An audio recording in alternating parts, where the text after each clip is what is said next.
ठीक है। तो अभी कोई प्रॉब्लम है वॉइस में तो बता देना। चलिए, आई होप अब कुछ ना हो, प्रॉब्लम ना हो।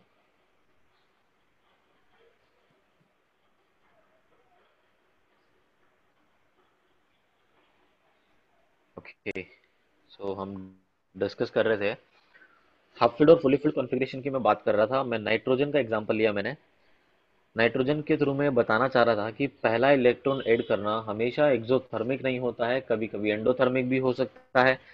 और वो नाइट्रोजन में आ गया। ऐसा क्यों आया नाइट्रोजन में? क्योंकि नाइट्रोजन को इंटरेस्ट नहीं है इलेक्ट्रॉन ऐड करने में। क्यों नहीं है? क्योंकि वो ऑलरेडी स्टेबल है।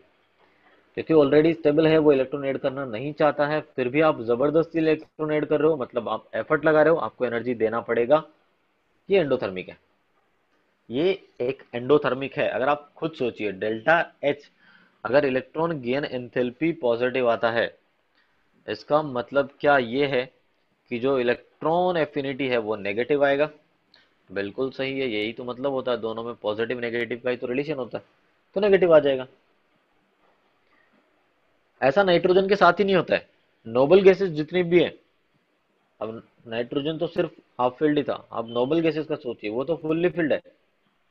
तो क्योंकि नोबल गैसेस फुल्ली फील्ड है तो वो तो बहुत ज्यादा स्टेबल है, उनको तो इलेक्ट्रॉन लेना ही नहीं कभी। फिर भी आप जबरदस्ती इलेक्ट्रॉन ऐड कर रहे हो, ऑब्वियस सी बात है, इलेक्ट्रॉन गेन एंथैल्पी पॉजिटिव आएगा, आपको रिएक्शन में एनर्जी देना पड़ेगा। और इलेक्ट्रॉन एफिनिटी यहाँ पे भी क्लियर हो रहा है, क्या आएगा? नेगेटिव आ जाएगा। ठीक है, ये नेगेटिव आ गया। ये सभी नोबल गैसेस के लिए है।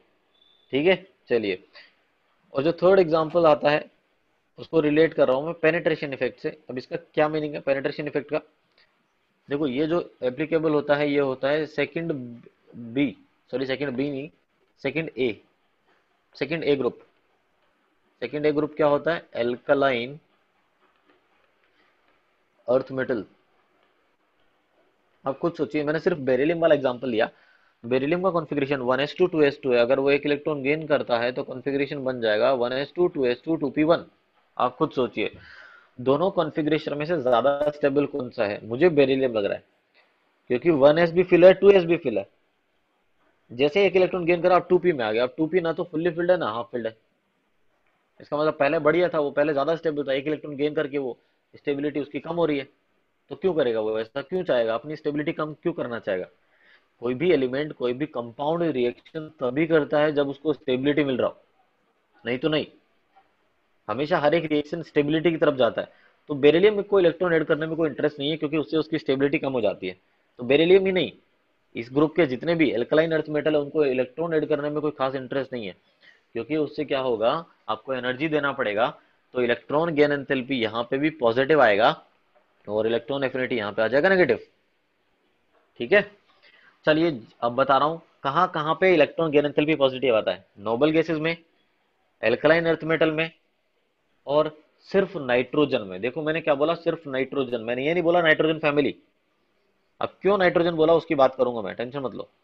चलिए, लिखा हुआ है for all second A delta H positive होता है। ठीक है, क्लियर हो रहा है। चलिए, एक एग्जांपल आप लोग के सामने है, बताइए which of the following ion is least stable? कौन सा आयन है, कौन आयन मतलब एनायन, कौन सा एनायन है जिसका स्टेबिलिटी सबसे कम है? सबसे स्टेबिलिटी कम मतलब जो बनेगा ही नहीं। कौन है जो बनेगा ही नहीं?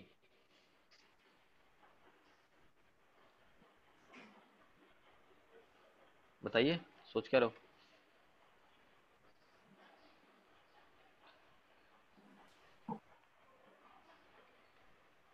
कौन नहीं बनेगा? जो इलेक्ट्रॉन ऐड करना नहीं चाहेगा, जिसको इलेक्ट्रॉन ऐड करने में इंटरेस्ट नहीं है।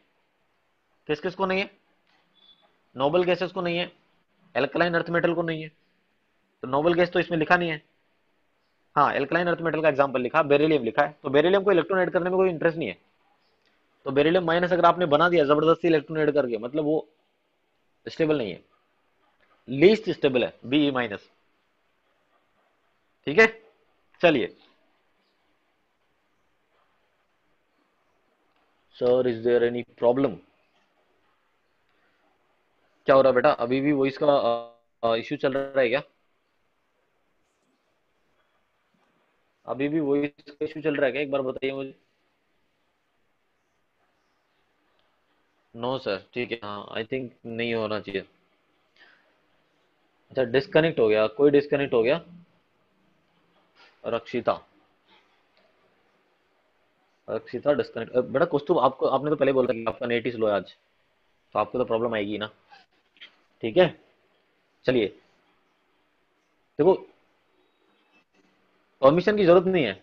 आई थिंक कोई व्हाट्सएप पे मुझे टेक्स्ट कर रहा है, प्लीज लेट मी इन। तो देखो परमिशन की जरूरत नहीं है यहाँ पे, मैंने वो सब जो है ऑफ कर रखा है। आप कभी भी आ सकते हैं, कभी भी जा सकते हैं, इतना फ्रीडम है आप लोगों के पास।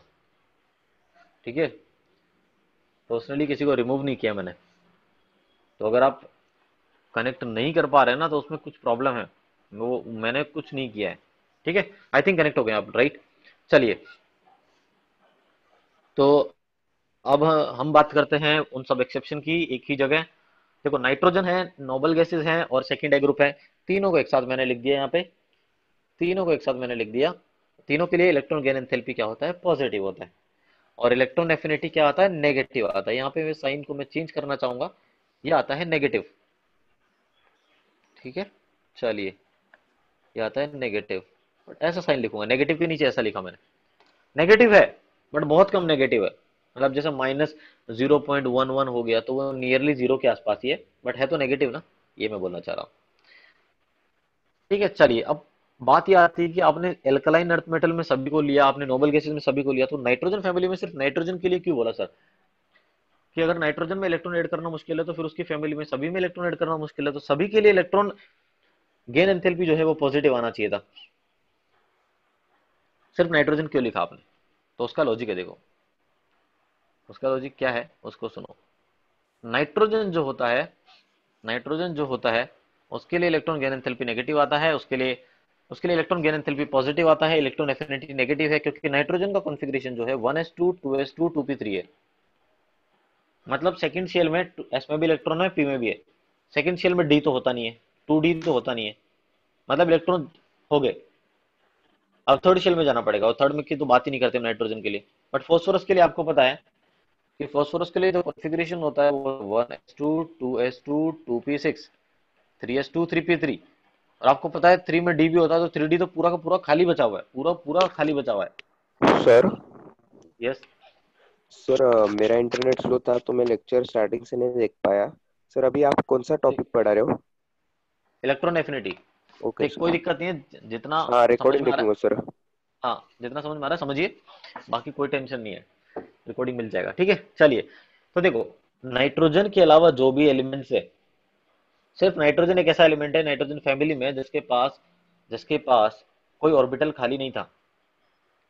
ठीक है, बट फॉस्फोरस, आर्सेनिक, एंटीमनी और बिस्मुथ की अगर आप बात करेंगे, नो डाउट इनका कॉन्फ़िगरेशन भी हाफ फिल्ड है, बट फिर भी इनके पास जगह है इलेक्ट्रॉन ऐड करने का। और वो जगह क्या है, वो डी ऑर्बिटल है, तो उनको बोला जाता है वेकेंट, वेकेंट डी ऑर्बिटल्स। इनके पास वेकेंट डी ऑर्बिटल है, तो ये इलेक्ट्रॉन ऐड कर सकते हैं। इनके लिए इलेक्ट्रॉन गेन एंथैल्पी जो है वो नेगेटिव ही आएगा। तो ये एक्सेप्शन नहीं है, इनके लिए इलेक्ट्रॉन गेन एंथैल्पी नेगेटिव ही आएगा। ठीक है, चलिए। तो ये था हमारा इंफॉर्मेशन। और अब ट्रेंड की बात करते हैं, अब ध्यान से समझिएगा। लेफ्ट टू राइट जाने पे क्योंकि जेड इफेक्टिव इंक्रीज होता है, तो इलेक्ट्रॉन गेन एंथैल्पी भी इंक्रीज होगा। और टॉप बॉटम जाने पे क्योंकि साइज इंक्रीज होता है, तो इलेक्ट्रॉन गेन एंथैल्पी डिक्रीज होगा। ये मैं साइज और जेड इफेक्टिव के साथ रिलेशन बता चुका हूँ ऑलरेडी, बट ये जनरल है, इन जनरल ऐसा होता है। एग्जैक्टली क्या ट्रेंड होगा उसके लिए क्वेश्चन से ही समझ में आएगा। अब क्वेश्चन को ध्यान से समझना, कैसे मैं चेक कर रहा हूँ, कैसे मैं एक्सप्लेन कर रहा हूँ। कॉन्फ़िगरेशन लिथियम का लिखो 1s2 2s1, और बेरिलियम का 1s2 2s2। अच्छा मुझे लगता है एक पॉइंट ऊपर हम भूल चुके हैं शायद, उसको मैंने बताया नहीं है, मैं ऊपर जा रहा हूँ वापस से। हाँ, इधर देखो, ये जो स्क्रीन है ना, उसमें राइट मोस्ट कॉर्नर में बॉक्स बना रहा हूँ मैं, इसको देखो ध्यान से। इसकी हमने बात नहीं की, इलेक्ट्रॉन एफिनिटी की बात नहीं की यहाँ पे। Np2 और Np3, two P two P three मान लीजिए, थ्री पी थ्री मान लीजिए, P3 हाफ फील्ड है, स्टेबल है। Np2 हाफ फील्ड नहीं है। आप मुझे बताओ, Np2 और Np3 में से इलेक्ट्रॉन एफिनिटी ज्यादा किसका होगा?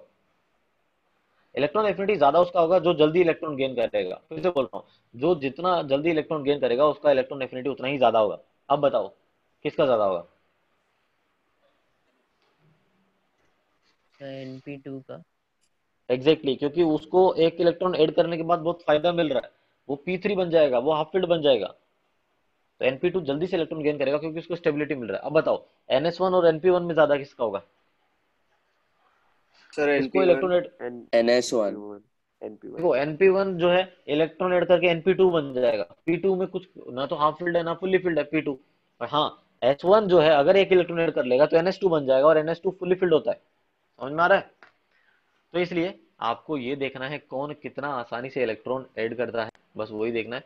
चलिए क्वेश्चन पे आते हैं, क्वेश्चन से समझ में आएगा। सर एक ही लिथियम और बेरिलियम का इलेक्ट्रॉन। कॉन्फ़िगरेशन लिखा है। अब बताओ कौन आसानी से इलेक्ट्रॉन ऐड करेगा, लिथियम बेरिलियम। या बेरिलियम? बेरिलियम।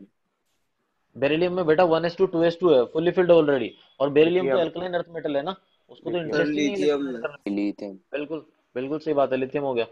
बोरॉन की बात कर रहा हूं मैं, 1s2 2s2 2p1। सर एक ही इलेक्ट्रॉन ऐड इसका करने होगा के 1। बाद चालू है ना? हाँ, एक ही की बात करी, बाय डिफॉल्ट एक ही की बात कर रहे हैं। चलिए कार्बन का 2p2 हो सर गया। अब दोनों बताओ, में सेम रहेगा। दोनों में सेम रहेगा पक्का? नहीं नहीं, हाँ, कार्बन। कार्बन। बोरॉन। कार्बन। हाँ, क्योंकि कार्बन एक इलेक्ट्रॉन कार्बन। लेने के बाद 2p3 बन जाएगा। आप खुद सोचिए, p3 बन जाएगा, वो स्टेबिलिटी मिल जाएगा उसको, अचानक से बहुत ज्यादा हो जाएगा, हाफ फील्ड हो जाएगा वो। ठीक है, तो यहाँ पे तो मैंने लिख दिया कॉन्फ़िगरेशन। 10 दिन बाद पढ़ोगे समझ में नहीं आएगा सर ने क्या बोला था, तो लॉजिक लिख लिया करो जहां पे लगे। चलिए, नाइट्रोजन ऑक्सीजन फ्लोरीन की बात कर रहा हूं मैं। इन तीनों एलिमेंट में क्वेश्चन नंबर 3 में सबसे पहले आपको इतना पता है कि नाइट्रोजन एक्सेप्शन में आता है। नाइट्रोजन में इलेक्ट्रॉन ऐड करना मुश्किल है, सबसे पीछे तो नाइट्रोजन ही आएगा। अब ऑक्सीजन और फ्लोरीन में कंपेयर कर लो आप। ऑक्सीजन का होता है 1s2 2s2 2p4, फ्लोरीन होता है 1s2 2s2 2p5। बताइए कौन जल्दी इलेक्ट्रॉन ऐड करेगा? फ्लोरीन। फ्लोरीन। एग्जैक्टली, फ्लोरीन क्योंकि ऐड एक इलेक्ट्रॉन, एक इलेक्ट्रॉन ऐड करते ही नोबल गैस वाला कॉन्फ़िगरेशन मिल जाएगा उसको।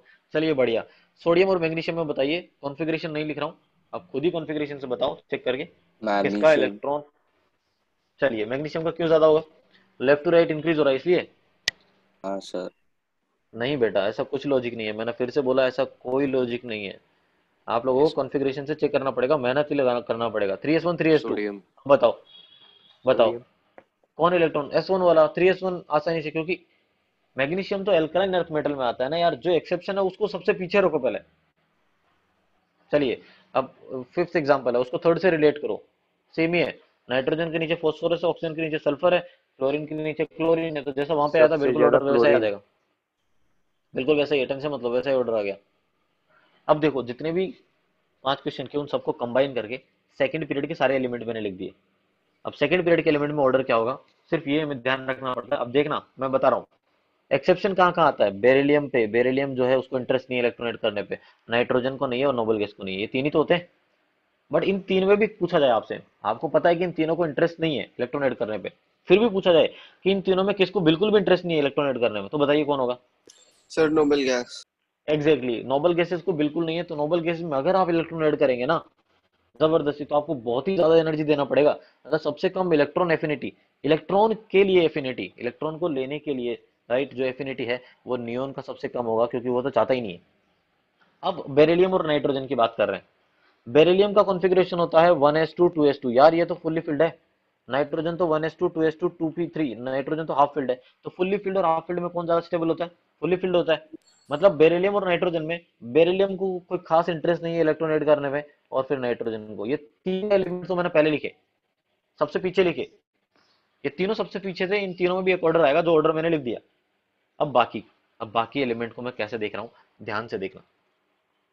फिर से आता हूं मैं, और अब तुम ही बताओगे, लिथियम और बोरॉन में किसका इलेक्ट्रॉन एफिनिटी ज्यादा होगा? लिथियम। सबसे पहला क्वेश्चन यही था? नहीं, लिथियम और बेरिलियम में था। चलो लिथियम और बोरॉन की चेक कर लेते हैं, कॉन्फ़िगरेशन लिख लेते हैं। 1s2 2s1, और बोरॉन का होता है 1s2 2s2 2p1। तो फायदा किसको है सर इलेक्ट्रॉन ऐड लिथियम। करने पे? लिथियम को। चलिए, तो लिथियम आगे आ गया। चलिए, लिथियम आगे आ गया और बोरॉन जो है वो पीछे रह गया। चलिए, ये भी बात हो गई, इनकी भी बात हो गई, और इन तीनों की भी बात हो गई। अब कौन बच गया? Carbon oxygen fluorine.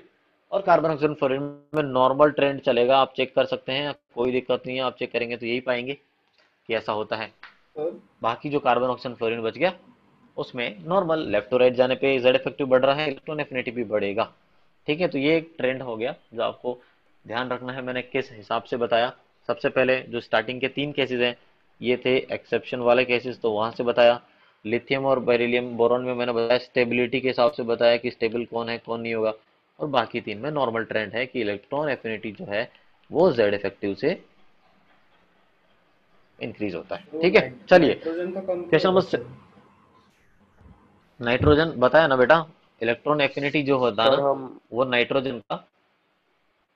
हाँ सर बोलिए। हम इंडिविजुअली लिथियम को अदर अदर एटम से हर बार नहीं टैली करते, सिर्फ एक ही एटम के साथ कर सकते एग्जैक्टली करते देखो मैं बताऊं, कंपैरिजन जो होता है ना वो बहुत पास के एलिमेंट में हो सकता है। आप लिथियम को फ्लोरीन से कंपेयर नहीं कर पाएंगे, कॉन्फ़िगरेशन भी कंपेयर करना है ना आपको। तो हाँ सर। कॉन्फ़िगरेशन कंपैरिजन भी जो है या तो लिथियम का बेरिलियम से या लिथियम का बोरोन से हो सकता है बस। हाँ, पास लिथियम वालों का के साथ कार्बन ही से कोई, करना है। हाँ बिल्कुल लिथियम का मैंने बताया था, आई थिंक मैं बता चुका हूँ। Half field, fully field, penetration, ये सब लॉजिक जो लगता है ना ये दो लगातार एटम पे लगता है। कोई भी दो एलिमेंट उठा के आप ये लॉजिक लगाओगे नहीं लगेगा, गलत है वो। चलिए, हाँ। और किसी ने पूछा था नाइट्रोजन का कम क्यों है बेटा, हाँ बहुत देर पहले, बहुत देर के अभी 2 मिनट पहले ही मैंने बहुत अच्छे से बताया कि नाइट्रोजन हो गया, एल्कलाइन अर्थ मेटल हो गया, नोबल गैसेस हो गया, तीनों को कोई इंटरेस्ट नहीं है इलेक्ट्रॉन ऐड करने में। अब इन तीनों में भी अगर पूछा जाए कि तीनों में से भी मान लीजिए कुछ को थोड़ा बहुत भी इंटरेस्ट है तो कौन है वो नाइट्रोजन ही है, क्योंकि 2p3 है वो। उसके पास उसको 3 इलेक्ट्रॉन और वो ले सकता है, ले सकता है चाहे तो ले सकता है। बट बेरिलियम तो वो भी नहीं लेगा, नियोन तो वो भी नहीं लेगा, इसलिए वो ऑर्डर लिखा। चलिए सेवंथ क्वेश्चन की बात कर रहा हूँ। क्वेश्चन नंबर 7 जो है मैं क्लियर कर दूं, आइसो इलेक्ट्रॉनिक स्पीसीज का है।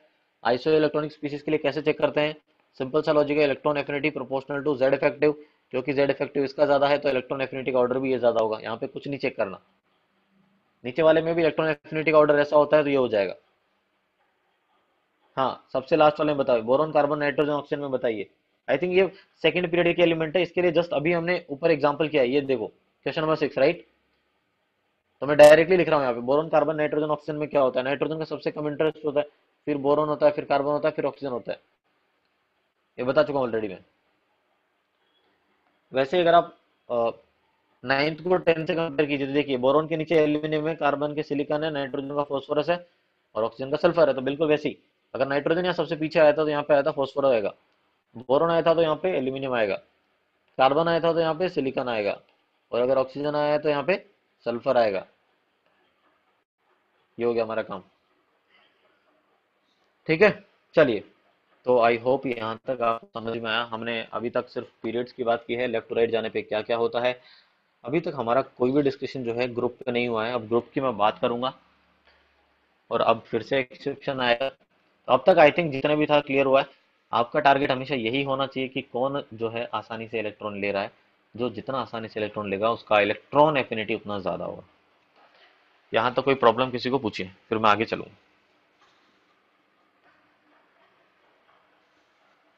चलिए अब देखिए, एक्सेप्शन लिखा हुआ है, पहले एक्सेप्शन का रिजल्ट मैं बता देता हूँ फिर रिजल्ट को एक्सप्लेन करूंगा। देखो क्या लिखा हुआ है, electron affinity of second period of P block element. मतलब ये एक्सेप्शन सिर्फ पी ब्लॉक एलिमेंट के लिए है, सिर्फ पी ब्लॉक एलिमेंट के लिए है। तो पी ब्लॉक में सेकंड पीरियड और थर्ड पीरियड में आपको पता है कि सेकंड से थर्ड पीरियड में जाते हैं तो साइज बढ़ता है, अगर साइज बढ़ता है तो इलेक्ट्रॉन एफिनिटी कम होना चाहिए। मतलब सेकंड पीरियड का इलेक्ट्रॉन एफिनिटी ज्यादा होना चाहिए था, ज्यादा होना चाहिए था। बट ऐसा नहीं होता है, थर्ड पीरियड का इलेक्ट्रॉन एफिनिटी ज्यादा होता है। तो सेकंड और थर्ड पीरियड में चेक किया जाए, थर्ड पीरियड का इलेक्ट्रॉन एफिनिटी ज्यादा होता है। ऐसा क्यों होता है, क्या रीजन है इसके पीछे, वो समझते हैं। अब ऑक्सीजन और सल्फर दो एलिमेंट ले लिए मैंने। ऑक्सीजन सेकंड पीरियड का है, सल्फर थर्ड पीरियड का है। ऑक्सीजन का कॉन्फ़िगरेशन लिखा हुआ है, सल्फर का भी लिखा हुआ है। ऑक्सीजन का एटम का स्ट्रक्चर भी लिखा हुआ है, उसमें इलेक्ट्रॉन फिल कर दिए मैंने। और सल्फर के भी एटम का स्ट्रक्चर बना हुआ है, उसमें इलेक्ट्रॉन फिल कर दिए जितने उसके शेल में आते हैं उस हिसाब से। अब आप बात कीजिए, अब आप सोचिए कि ऑक्सीजन में इलेक्ट्रॉन आ रहा है और सल्फर में इलेक्ट्रॉन आ रहा है, कहाँ पे आएगा। ऑक्सीजन में बाहर वाली शेल क्या है, सेकंड शेल है, उसमें आएगा। और सल्फर में बाहर वाला शेल क्या है, थर्ड शेल है, थर्ड शेल में आएगा। आप देख के मुझे बताइए, ऑक्सीजन का बाहर वाला शेल जो है 2 है और सल्फर का बाहर वाला शेल थर्ड है। ऑक्सीजन के भी बाहर वाले शेल में कितने इलेक्ट्रॉन है, 6 इलेक्ट्रॉन है, राइट। और सल्फर के भी बाहर वाले शेल में 6 इलेक्ट्रॉन है। दोनों के 6 इलेक्ट्रॉन आउटर मोस्ट शेल में, ऑब्वियस सी बात है होने भी चाहिए क्योंकि एक ही ग्रुप के। तो अब मुझे बताओ कि दोनों के आउटर मोस्ट शेल में 6 इलेक्ट्रॉन है, किस एटम के आउटर मोस्ट शेल में इलेक्ट्रॉन के बीच में डिस्टेंस ज्यादा है। सल्फर। Exactly, sulphur. क्योंकि क्योंकि रेडियस ज्यादा है तो डिस्टेंस ज्यादा है। अब आप खुद सोचिए, आउटर मोस्ट शेल में इलेक्ट्रॉन के बीच में डिस्टेंस ज्यादा है, मतलब रिपल्शन कम लग रहा है वहां पे। हाँ, और ऑक्सीजन में क्योंकि इलेक्ट्रॉन थोड़े ज्यादा क्लोज है सल्फर के कंपैरिजन में, तो रिपल्शन लग रहा है उनमें ऑलरेडी।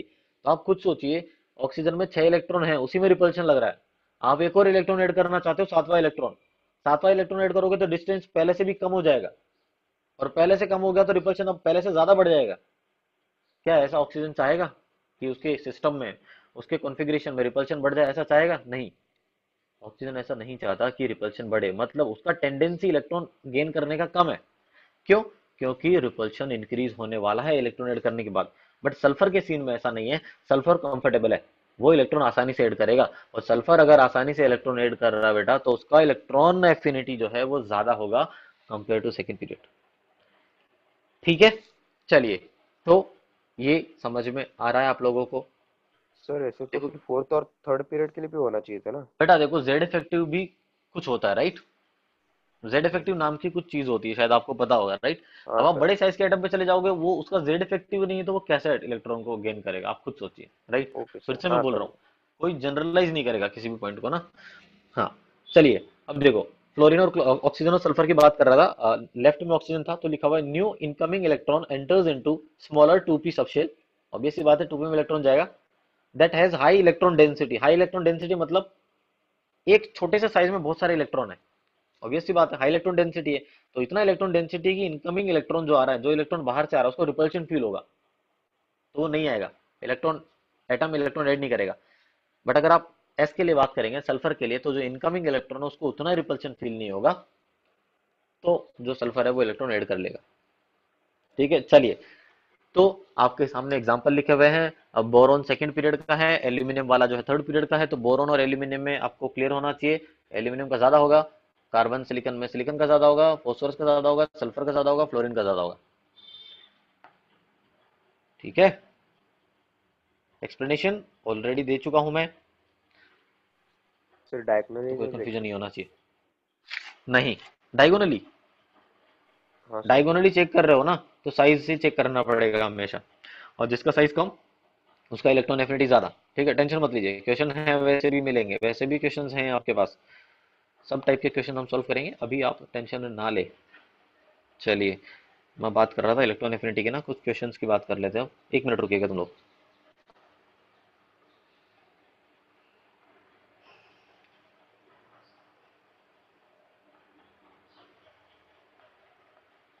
एक मिनट रुकी जाइए।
चलिए, हाँ, अब बताइए क्या क्वेश्चन जो है आपके सामने लिखा हुआ है। फ्लोरीन, क्लोरीन, ब्रोमीन, आयोडीन, आप लोगों को बताना है कि क्या इसमें ऑर्डर आएगा इलेक्ट्रॉन एफिनिटी का। ठीक सर है, सेम। सेम आएगा। सेम क्या? कौन सा सेम?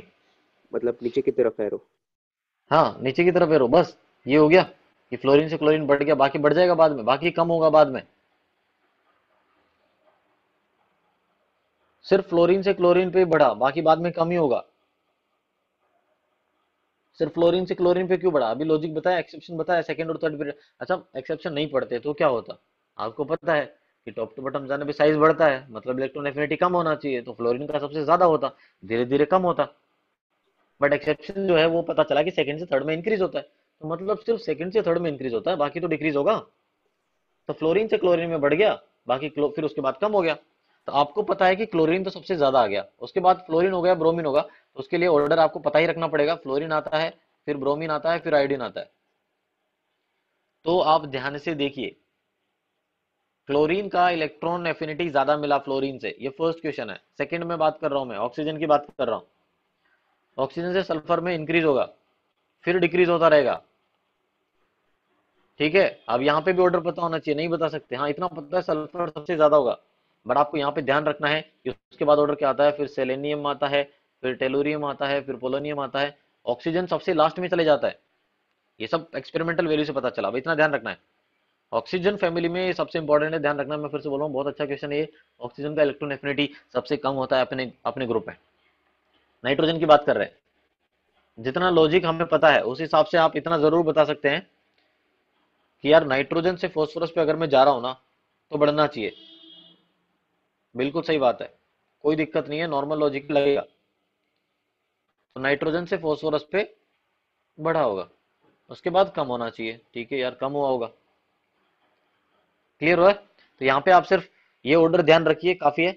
आपको ये हर एक कॉन्फ़िगरेशन के लिए ध्यान रखने का जरूरी नहीं है कि कौन सबसे लास्ट में आ रहा है, कौन पहले आ रहा है। ठीक है, वो सिर्फ ऑक्सीजन और हेलोजन के लिए है, क्योंकि वो ज्यादा इलेक्ट्रोनेगेटिव होते हैं पूरे पीरियोडिक टेबल में, इसलिए उन पे इतना डिस्कशन किया हमने। ठीक सर है, इलेक्ट्रोनेगेटिविटी और इलेक्ट्रॉन एफिनिटी अलग अलग है बहुत ना, फर्क है, इसलिए बहुत फ्लोरीन फर्क है, बहुत फर्क है, जमीन आसमान का फर्क है बेटा। इसलिए ठीक है, फ्लोरीन कम आ गया। हाँ है, अभी उसके बारे में डिस्कस नहीं करूंगा, क्योंकि वो बहुत डिफरेंस है दोनों में, अच्छा खासा डिफरेंस है, पता लगेगा, टेंशन मत लो थोड़ी देर में। चलिए, नाइट्रोजन का भी काम हो गया। अब जो है लॉजिक वो ध्यान से समझना। अब इस लॉजिक में थोड़ा दिमाग लगाना पड़ेगा। देखो क्या लिखा हुआ है, relation between IP and EA, ionization energy और इलेक्ट्रॉन एफिनिटी में क्या रिलेशन है। दोनों पढ़ चुके हैं हम अच्छी खासी। अब देखो ध्यान से, अगर किसी एलिमेंट में आप इलेक्ट्रॉन ऐड करते हो, मतलब आप क्या बात कर रहे हो, इलेक्ट्रॉन एफिनिटी की बात कर रहे हो। तो देखो मैं किस तरीके से लिख रहा हूं, मैं बात कर रहा हूं electron affinity of x gaseous atom की बात कर रहा हूं, राइट। रिवर्स में सोचिए, एक्स माइनस बना हुआ था, रिवर्स में सोचो, एक्स माइनस से इलेक्ट्रॉन निकाल रहे हो। जैसे फॉरवर्ड डायरेक्शन में इलेक्ट्रॉन एफिनिटी है, बैकवर्ड डायरेक्शन में ये क्या होगा, रिवर्स डायरेक्शन में क्या है। रिवर्स डायरेक्शन में आपको ऐसा लग रहा है कि एक्स माइनस में से आपने एक इलेक्ट्रॉन निकाला है, इसका मतलब आप बात कर रहे हो ionization energy of X minus की। समझ में आ रहा है? चलिए अब आप खुद सोचिए, थोड़ी देर पहले मैंने बताया था कि एक रिएक्शन अगर फॉरवर्ड डायरेक्शन में एंडोथर्मिक है तो बैकवर्ड में एक्सोथर्मिक होता है, बिल्कुल सही, हमें पता है। फॉरवर्ड डायरेक्शन में अगर एनर्जी गेन किया उसने, 5 एनर्जी गेन किया, तो बैकवर्ड डायरेक्शन में उतना ही एनर्जी वो लूज करेगा। इसका मतलब अगर फॉरवर्ड में इलेक्ट्रॉन एफिनिटी है और बैकवर्ड में आयोनाइजेशन एनर्जी है, तो दोनों ये क्या होगा, ये इक्वल आएगा, दोनों क्या आएगा, इक्वल आएगा। और दोनों में डिफरेंस है, एक्स का तो इलेक्ट्रॉन एफिनिटी और एक्स माइनस का आयोनाइजेशन एनर्जी। बिल्कुल वैसा ही क्वेश्चन नीचे है, उसको चेक करते हैं। एक्स प्लस की बात कर रहे हैं, वो इलेक्ट्रॉन ऐड कर रहा है, तो यहाँ पे बात करेंगे electron affinity of x plus, वो किसके इक्वल होगा, इलेक्ट्रॉन एफिनिटी सर आप ऑफ। क्या आके वापस कराएंगे, मैं थोड़ा डिस्कनेक्ट होके रिकनेक्ट हुआ। चलिए बताता हूँ, देखो ध्यान से पहले क्या लिखा हुआ है। Relation between IP and EA, ionization potential और इलेक्ट्रॉन एफिनिटी में क्या रिलेशन होता है, हम उसकी बात कर रहे हैं। तो ध्यान से सुनिए, एक एलिमेंट है एक्स, उसके अंदर आपने इलेक्ट्रॉन ऐड किया, तो एक्स में इलेक्ट्रॉन ऐड करना क्या इलेक्ट्रॉन एफिनिटी दिखाता है, बिल्कुल सही बात है। तो आप इस रिएक्शन को फॉरवर्ड डायरेक्शन में सोचिए, फॉरवर्ड डायरेक्शन में इलेक्ट्रॉन एफिनिटी है ये। अगर आप इसी रिएक्शन को बैकवर्ड डायरेक्शन में सोचेंगे, आप खुद सोचिए, आप ऐसे सोच रहे हैं, पीछे की तरफ सोच रहे हैं, अगर आप ऐसे सोच रहे हैं तो आपको पता चलेगा कि एक्स माइनस में से आपने एक इलेक्ट्रॉन निकाला है सर, मतलब आप आयोनाइजेशन एनर्जी की बात कर रहे हो। तो फॉरवर्ड डायरेक्शन में तो इलेक्ट्रॉन एफिनिटी होगा, किसका होगा, एक्स का इलेक्ट्रॉन एफिनिटी होगा। और बैकवर्ड डायरेक्शन में आयोनाइजेशन एनर्जी होगा, किसका होगा, एक्स माइनस का होगा। ये दोनों क्या आएंगे, इक्वल आएंगे, ये मैं बताना चाह रहा था। सर समझ नहीं बिल्कुल पाया, वैसे, वापस बताइए ना। एक मिनट वापस से लिखता हूँ।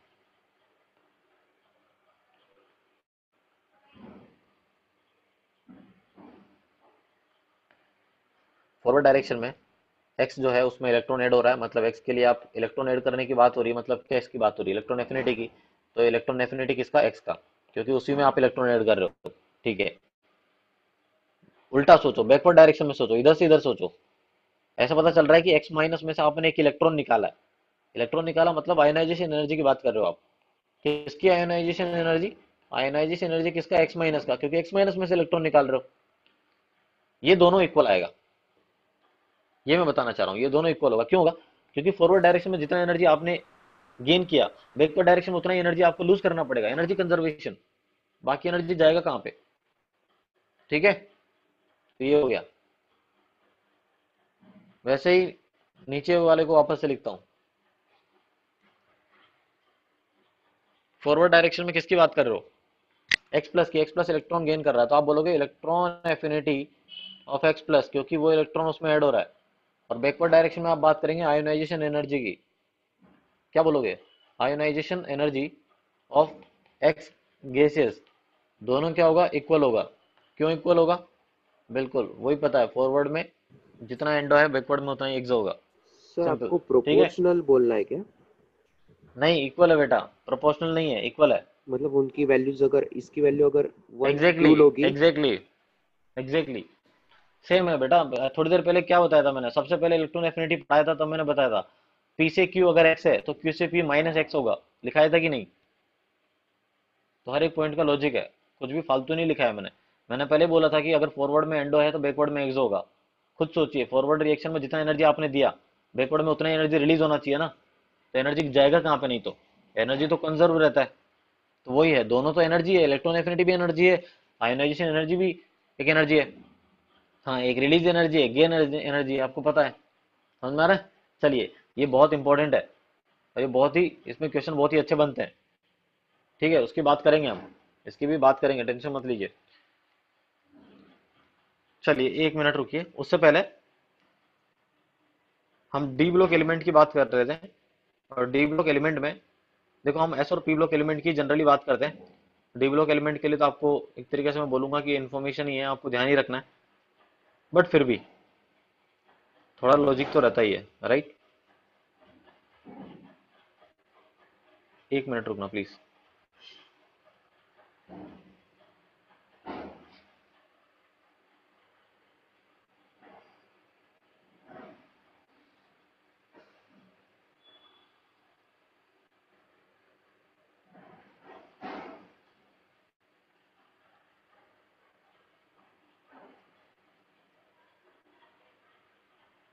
हाँ, देखो, 3D सीरीज लिखा हुआ है। एमएन की और जिंक की मैं बात करता हूँ। एमएन जो है उसका कॉन्फ़िगरेशन 3d5 4s2 है और जिंक का कॉन्फ़िगरेशन लिखा हुआ है। दोनों के कॉन्फ़िगरेशन देख के लग रहा है कि जिंक तो फुल्ली फिल्ड है, उसको तो इलेक्ट्रॉन ऐड करने से मतलब ही नहीं है। आप खुद सोचिए, अगर उसको इलेक्ट्रॉन ऐड करने से मतलब नहीं है, इलेक्ट्रॉन के लिए उसका एफिनिटी क्या है? इलेक्ट्रॉन के लिए उसका एफिनिटी 0 है, क्योंकि उसको इलेक्ट्रॉन ऐड ही नहीं करना है। उसके लिए उसका इलेक्ट्रॉन के लिए एफिनिटी क्या है? 0 है। अगर एमएन की बात करेंगे तो एमएन भी क्या है? हाफ फिल्ड है, तो उसका भी इलेक्ट्रॉन के लिए एफिनिटी क्या है? 0 आएगा। बट अगर बाकी एलिमेंट की बात करेंगे, आप स्कैंडियम से क्रोमियम तक बात करेंगे, तो आप जानते हैं कि जेड इफेक्टिव इंक्रीज होता है तो इलेक्ट्रॉन एफिनिटी इंक्रीज होगा। बिल्कुल सही बात है। आयरन से अगर आप कॉपर तक की बात करेंगे, आप फिर से जानते हैं कि जेड इफेक्टिव वहां पे भी इंक्रीज होता है, तो जेड इफेक्टिव इंक्रीज होगा तो इलेक्ट्रॉन एफिनिटी वहां पे भी इंक्रीज होगा। तो एमएन और जिंक का ध्यान रखना है, एक्स्ट्रा इन्फॉर्मेशन है ये, अगर आप ध्यान नहीं रखो तो भी चलेगा। डी ब्लॉक से रिलेटेड पूछते नहीं इलेक्ट्रॉन एफिनिटी, फिर भी बता दिया, याद रख सर लेना मन एग्जैक्ट करे जीरो तो। नहीं, रहती है क्या इलेक्ट्रॉन नियरली एफिनिटी? जीरो बोल सकते हो बेटा, नियरली जीरो। ठीक है, नेगेटिव में आएगा कुछ ना कुछ वैसे तो, क्योंकि इलेक्ट्रॉन ऐड नहीं कर सकते, नियरली जीरो लिखे हमने। चलिए ग्रुप की बात करते हैं। 3D से 4D जाने पे वैसे डिक्रीज होना चाहिए था, बट इंक्रीज हो गया किस वजह से? डी कॉन्ट्रेक्शन की वजह से। और 4D से 5D में भी इंक्रीज हो गया किस वजह से? लेंथ एनर्जी कॉन्ट्रेक्शन की वजह से। अभी सब क्या होता है इस पे हम बहुत बार डिस्कस कर चुके हैं, डायरेक्टली क्वेश्चन पे बात करते हैं। तो कोबाल्ट वाला ग्रुप है उसमें इंक्रीज होगा, ठीक है इंक्रीज हो रहा है। अ, यार ये गलत लिखा मैंने, कोबाल्ट वाला ग्रुप जो है वो मैंने यहाँ पे उल्टा लिखा हुआ है, रिवर्स हॉरिजॉन्टल में ग्रुप लिखा हुआ है ना। तो हॉरिजॉन्टल में कोबाल्ट का ग्रुप है उसमें इंक्रीज होगा, बिल्कुल सही बात है, इंक्रीज होगा। निकल वाले ग्रुप में इंक्रीज होगा और कॉपर वाले ग्रुप में भी इंक्रीज होगा। ठीक है, चलिए अब आगे चलते हैं कुछ इन्फॉर्मेशन पे। देखो, इलेक्ट्रॉन गेन एंथैल्पी नेगेटिव होता है, बिल्कुल सही बात है। क्वेश्चन में देखना कैसे कंफ्यूज करेगा। Highest negative electron gain enthalpy उसने पूछा, highest negative electron gain enthalpy, या फिर पूछा होता हाईएस्ट इलेक्ट्रॉन गेन एंथैल्पी, बात तो सेम ही है, क्योंकि इलेक्ट्रॉन गेन एंथैल्पी तो नेगेटिव ही होने वाला है, हमें पता है। तो चलिए, हाईएस्ट इलेक्ट्रॉन गेन एंथैल्पी किसका होता है पीरियोडिक टेबल में? क्लोरीन का होता है, क्लोरीन का होता है, ध्यान रखना है। और हाईएस्ट पॉजिटिव, अब पॉजिटिव मतलब क्या? पॉजिटिव किसका आ रहा था? जिसको इलेक्ट्रॉन ऐड करने में इंटरेस्ट नहीं था। किसको इंटरेस्ट नहीं है? नोबल गैसेस को बिल्कुल इंटरेस्ट नहीं है। और उसमें कौन आया?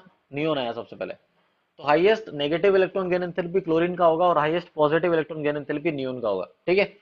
चलिए, अब आप क्वेश्चन पे आते हैं सीधा। अब जो क्वेश्चन है वो बहुत ही इंपॉर्टेंट क्वेश्चन है, कैसे इन क्वेश्चन को अप्रोच किया जाता है उसको ध्यान से समझना। आपसे इलेक्ट्रॉन एफिनिटी का ऑर्डर पूछा है, यहाँ पे आप आयनाइजेशन एनर्जी वाला कॉन्सेप्ट भी लगाएंगे और लगेगा। पहले मुझे इतना बताओ, मैं आपसे सिर्फ फ्लोरीन और क्लोरीन की बात कर रहा हूँ, ठीक है। चलिए, आप मुझे बताइए फ्लोरीन और क्लोरीन में, मैं इलेक्ट्रॉन एफिनिटी की बात करता हूँ, थोड़ा इसको मैं करेक्ट कर रहा हूँ। आप मुझे इतना बताइए कि एक फ्लोरीन अगर है, अगर वो इलेक्ट्रॉन गेन करेगा तो F माइनस बनेगा, आपको पता है। वहीं अगर क्लोरीन है तो क्लोरीन अगर एक इलेक्ट्रॉन गेन करेगा तो Cl माइनस बनेगा। ये देखो, ये बहुत ही स्पेशल टाइप क्वेश्चन है, कैसे अप्रोच करेंगे इसको ये समझिए। आपको पता है कि फ्लोरीन इलेक्ट्रॉन गेन कर रहा है, तो आप इसके लिए ऐसा लिख सकते हैं कि इलेक्ट्रॉन एफिनिटी